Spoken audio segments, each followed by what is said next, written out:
دوستانو امید لرم تاسو به جوړ او خوشاله وي او ژوند په مزو کې وځوانو سوات منګوره کې شپږو کالو ماشومی سره ډېرې زیاتې بې دردۍ څه بدفعلي وشوله د واقعه څنګه ده که تاسو د خبرې باندې ځان خبرول غواړئ موږ چینل مخته سبسکرایب کړئ ټلې نشان دسه چې موږ راتلونکي معلوماتي ویډیو تاسو ته اسانۍ سره ملاوي شي. دوستانو د واقعه د سوات منګورې شپږو کالو ماشومی سره بدفعلي سره هغې ویډیو جوړه کړې. درې کسانو څه بدفعلي کړې د ماشومې چې الله نه کوم فریاد کړی د الله نه چې کومې ګیلې کولې او دغو ته چې کوم منتونه یې وکړو خو دغو زړه کې هغه رحم نه راتلو.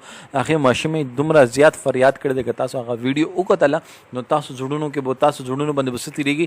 نو زه یم چې هغه مور پلار په زړه باندې به څه تېرېږي چا چې هغه لور وه او هغه مور پلار وی چې مونږ خو داسې ګلالۍ لور وه او دغو مونږ دغو هغې څه دومره زیات ظلم او هغه یې څه وکړو مونږ دغو څه داسې څه ظلم کړی چې دغو ما لور څه دومره غټ ظلم وکړی یا هغې دغو څه ظلم کړی چې بدفعلي ورسره وکړه ویډیو یې وایرل کړه او هغې نه بعد چې ده هغې نه بعد یې قتل هم کړه. مونږ څه کړي مونږ خو غریبانان یې مونږ چا څه بد نه دي کړي مونږ چا څه بد نه دي کړي مونږ نن پورې چاته قتلي هم نه دي. مونږ غریبانان یو ټیم روټۍ وي یو ټیم نه وي نه باوجود مونږ څه دومره زیات ظلم وکړه. آخر وجه څه وه دوستانو الله پاک دې دغو ته صبر عطا کړي.